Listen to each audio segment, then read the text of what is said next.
I'm so tired of liberals ghosting half this country. Conservatives do it too, but not nearly as much.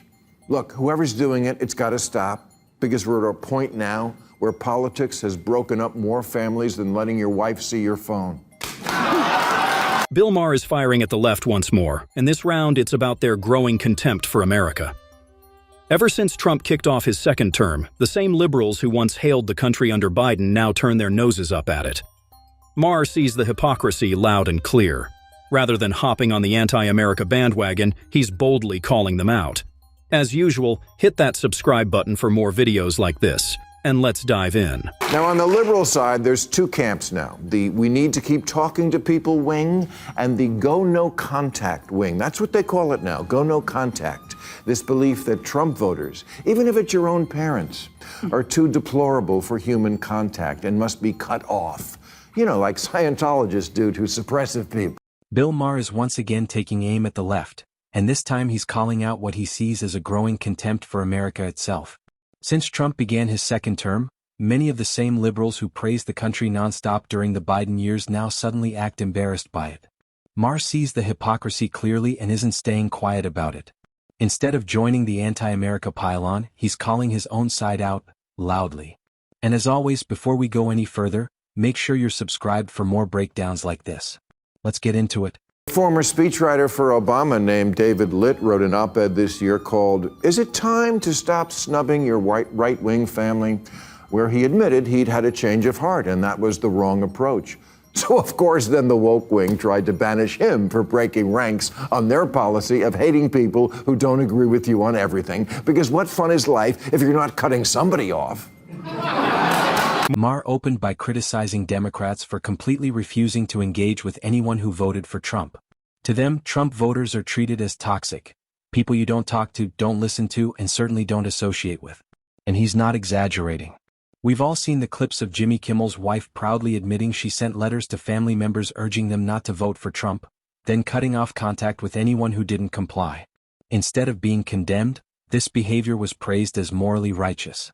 Add to that the growing number of Democratic women openly saying they won't date Republican men, as if political disagreement is now a character defect. Maher's point is blunt. When you refuse to talk to half the country, you're not protecting democracy, you're destroying it. Disagreement has turned into exile, and Democrats don't get a pass for that. Mr. Litt asked the question, what has all this banishing accomplished? Oh, I know. A second helping of MAGA, that's what. Molly McNerney, Jimmy Kimmel's wife and head writer, went public on this topic recently, so I feel it's fair to comment respectfully in public.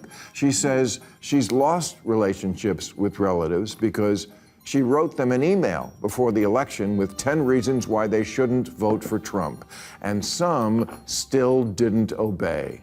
Maher warns that the situation is only getting worse. Now, even liberals who simply talk to conservatives are being shunned, attacked, or banned from their own circles. Not because they've switched sides, but because they committed the unthinkable sin of engaging with the enemy. And that's where the absurdity really shows. If the left truly believed in the strength of its ideas, conversation wouldn't be seen as betrayal, it would be an opportunity. Dialogue is how persuasion happens. It's how assumptions get challenged and common ground is found. But instead, many treat conversation like contamination. Maher's message cuts deep. A movement that's afraid of dialogue isn't confident, it's insecure. Silencing voices doesn't win debates. It just proves you're too afraid to have them. I can think of 100. But I would never present it to someone as an ultimatum. Ultimatums don't make people rethink their politics, they make them rethink you. Somewhere along the way, my values became code for I'm the only one with a moral compass. You know what would have been a better exercise? Write a top 10 list to yourself where you try to imagine 10 reasons why 77 million Americans didn't want to trust you with taking power. And I say that as someone who votes Democratic. As I like to remind my very pure friends, we voted for the same person. You're just why she lost. That's exactly why Maher highlighted the story about Jimmy Kimmel's wife, and she's far from alone. There are countless people on the left who genuinely believe engagement with the right should never happen. No exceptions. To them, even talking is an act of betrayal. But Maher doesn't place all the blame on individuals like her. He points to influential figures, like her husband, who spent years relentlessly portraying Trump as an existential threat. When media voices demonize political opponents instead of treating them as rivals, it warps how people view their own friends, neighbors, and family members. Maher's point is chillingly clear. This rhetoric doesn't just shape opinions, it destroys relationships. When politics becomes moral absolutism, disagreement turns into something dangerous that must be cut off entirely. Can we please try to remember, especially at this time of year, that most people don't decide their politics. They inherit them. It's about where you grew up in America, what your parents taught you, your life experiences, your religion. Marjorie Taylor Greene of Georgia was here recently, and I was amazed by the number of people who reached out after the show to say, wow, I kind of like her. Yeah, that's been my line for a while. Everyone's a monster till you talk to them. Maher also argues that Democrats played a major role in engineering their own defeat. Party leaders rallied behind an untested, deeply unpopular candidate, assuming voters would simply fall in line instead of needing real inspiration. At the same time, they pushed messaging that felt completely disconnected from everyday concerns like the economy, public safety, and basic common sense. Warning signs were everywhere, yet they refused to course correct. Instead of listening, they doubled down on preachy, woke rhetoric that many voters had already tuned out. Any criticism was dismissed as ignorance, bigotry, or bad faith. The result wasn't just a loss, it was one of the most painful and shocking defeats in recent memory. Maher's message is simple. When a party ignores voters, lectures the country, and punishes dissent, it shouldn't be surprised when voters respond at the ballot box. In our overtime segment that night, someone asked about the alien spaceship. Maybe you've been reading about it, the 3-1 Atlas comet that's headed to Earth and will arrive on December 19th to wipe out all life as we know it. It's a joke, don't worry. And when I quoted people in our own Defense Department who had said, well, hold on, what you think might be aliens actually could be fallen angels or demons. Marjorie agreed, saying, absolutely. She said, I'm a Christian conservative, angels and demons, that's what we believe. Okay, I think that's nuts. But you know what? So is this a girl or a boy? I can't tell by it. Maher's recent visit to the White House perfectly illustrates his larger point. People often look monstrous until you actually talk to them. Meeting with Trump didn't turn Maher into a supporter, but it forced him to confront reality instead of caricatures. After the conversation, he admitted he had to revise his notes, rethink his assumptions, and change how he talked about the president. That honesty is exactly what unsettles the left. His message is uncomfortable but clear. Refusing to engage only deepens ignorance. That's why he's urging liberals to break their self-imposed barriers and actually talk to Republicans. Not to surrender values, not to normalize anything, but to understand. Maher insists dialogue doesn't weaken a movement. It strengthens it. When shouting stops and conversation begins, hysteria fades and reality finally has room to breathe. As well as 1,000 other things about the Trump administration I never stop pointing out on this show. But I'm an adult, and in the real world, there's some people you just can't stop talking to, like your spouse or partner after a bad fight, tempting as that is.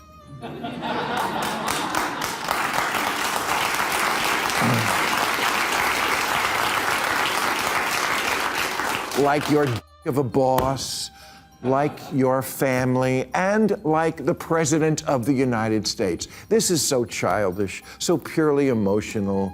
The people who got all butthurt because I had dinner with them, you know, because he's Hitler. Except he's not.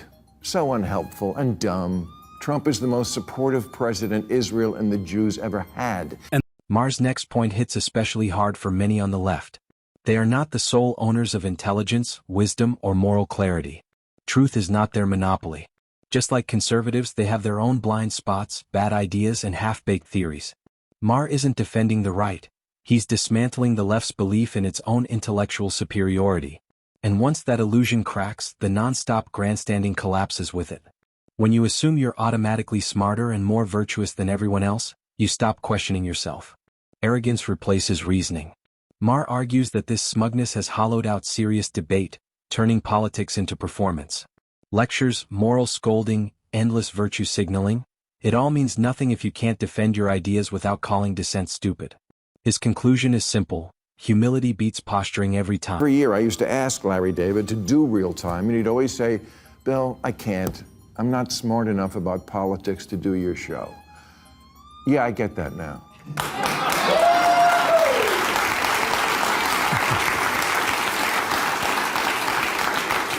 Because there is no argument here. There's just the sugar rush that the no contact people get from never coming in second in a hate Trump the most contest. Really? That's your strategy, to go full high school and tell the guy with all the power he can't sit with you at the lunch table? To borrow a phrase familiar to HBO viewers, you are not serious people. This is where Maher says the real damage shows. Politics has torn apart families, friendships, and marriages that once functioned just fine. People stop talking. Homes become battlegrounds. Much of this, he argues, comes from the left's growing refusal to reason with anyone who disagrees, even a spouse. Disagreement is no longer seen as normal or healthy.